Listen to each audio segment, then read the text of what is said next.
इसी भाव को डेंट करना है, झूठ प्रचार फैलाना है, वोट चोरी, क्योंकि पॉपुलैरिटी मीटर में सबसे आगे। इनको मीडिया जगह नहीं दे रही। क्यों नहीं दे रही है? आपके कुकृत्य की वजह से नहीं दे रही है। आप जगह देने लायक नहीं है। आपको कौन सा मुद्दा उठाना चाहिए, कौन सा नहीं। आपने कोविड के दौरान क्या किया? क्या किया आपने? कोविड के दौरान आपके पास बहुत ही बड़ा मुद्दा हाथ में था। आप ये सवाल उठा सकते थे कि भारत सरकार कोविड महामारी की ओरिजिन की जांच क्यों नहीं करवाना चाहती है, या इंटरनेशनल कम्युनिटी में भारत सरकार ये जाकर के क्यों नहीं कह रही है कि ये कोविड महामारी जो आई है ये कहां से आई है, इसकी जांच पड़ताल होनी चाहिए। एक भी अपोजिशन का नेता ये नहीं पूछ रहा था। तो आपको शर्म आनी चाहिए। मुद्दा आपके पास बड़ा था, नहीं पूछे आप पूछ नहीं सके।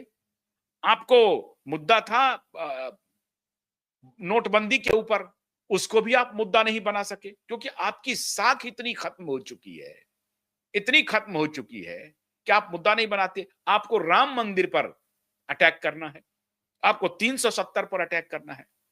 आप खुद ही धीरे धीरे भारतीय जनमानस में अपनी साख को खत्म करते जा रहे हैं।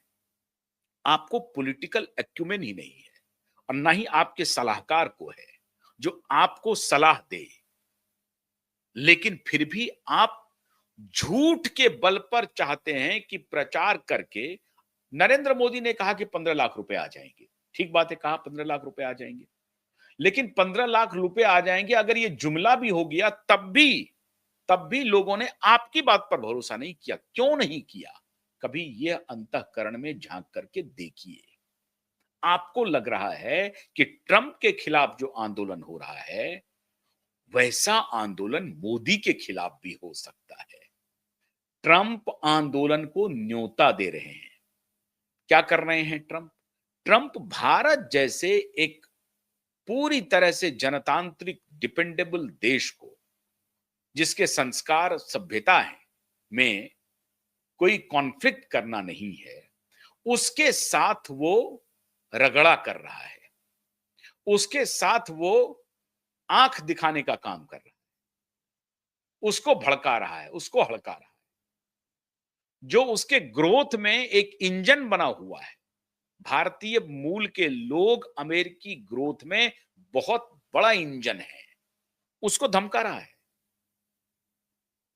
चाइनीज भी वहां ग्रोथ कर रहे हैं, उनको धमका रहा है।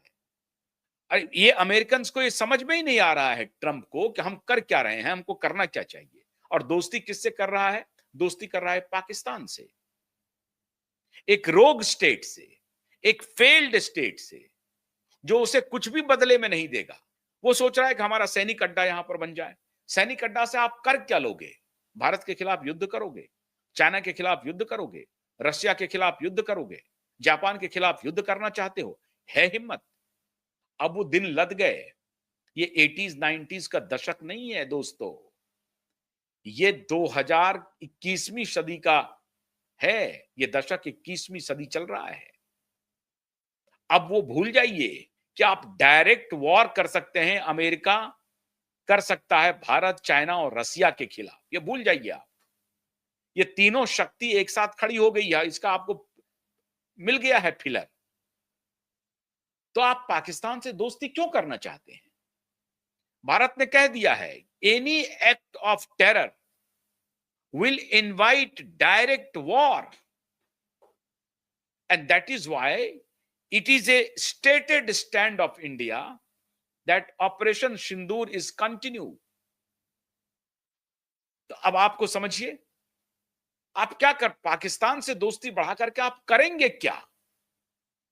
In what way Pakistan will help you, सिवा इसके कि वो आपको एक आर्मी बेस देगा। आर्मी बेस तो आपका अफगानिस्तान भी था, अब आपको डर होने लगा कि अफगानिस्तान आपको रहने नहीं देगा, आप वहां छोड़ के भाग गए हैं। चाइनीज की भी नजर है, भारत की भी नजर है, रसिया की भी नजर है, तो वहां से भागेंगे आप। तो आपकी डिप्लोमेसी की इतना बड़ा फेल्योर, और थर्ड क्लास लोगों को आपने सलाहकार बना रखा है। तो उनकी सलाह पर अगर आप चलेंगे तो मेहदी हसन को आमंत्रित करेंगे। अब मैं जरा मेहदी हसन का वो वीडियो आपको सुनाता हूं मित्रों, जो अब मैं वो मेहदी हसन नहीं है, गुलों में फूल खिले वाले पाकिस्तानी गजल गायक।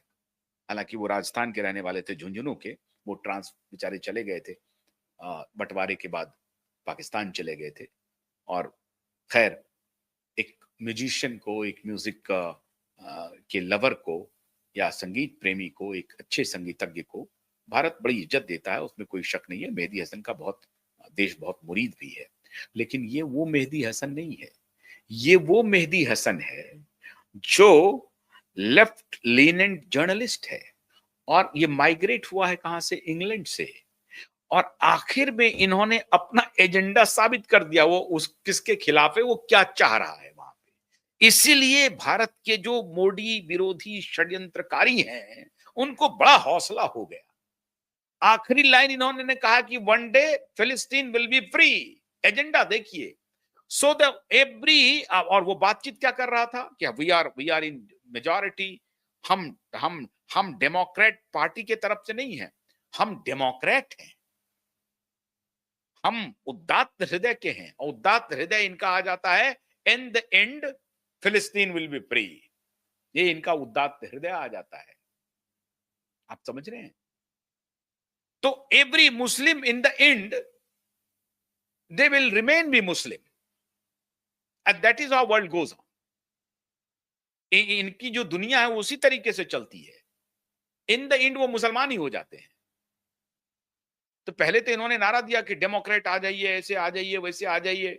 वो डेमोक्रेट नहीं, डेमोक्रेट पार्टी वाला नहीं, रिपब्लिकन डेमोक्रेट सबके लोगों को बुला रहे हैं इस व्यक्ति के खिलाफ खड़े होने के लिए। और आखिर का जो इनका एक लाइन था फिलिस्तीन वाला, बस वहीं से मामला समझ में आ गया कि ये क्या एजेंडा चल रहा है। वही एजेंडा चल रहा है जो नेपाल में चल रहा था।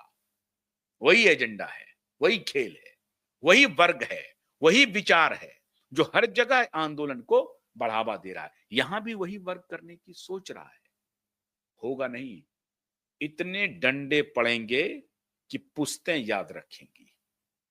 संभल में करने की कोशिश हुई थी, संभल में करने की कोशिश हुई थी, दोहराई गई थी, चला नहीं मामला। जरा इस सज्जन का वीडियो देखिए, जरा सुनिए। Are you willing to sit back and let Trump shred our freedoms? I can't hear you, DC. They need to hear you in the White House. Are you willing to let Trump shred our freedoms?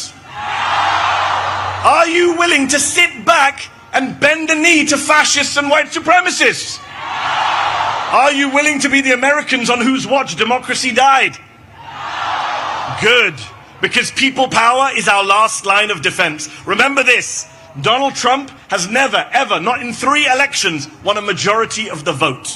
Never. अब एक minute सुनते जाइए। And I'll say this to you. रुकिए। Last line of defence, last. So it is a complete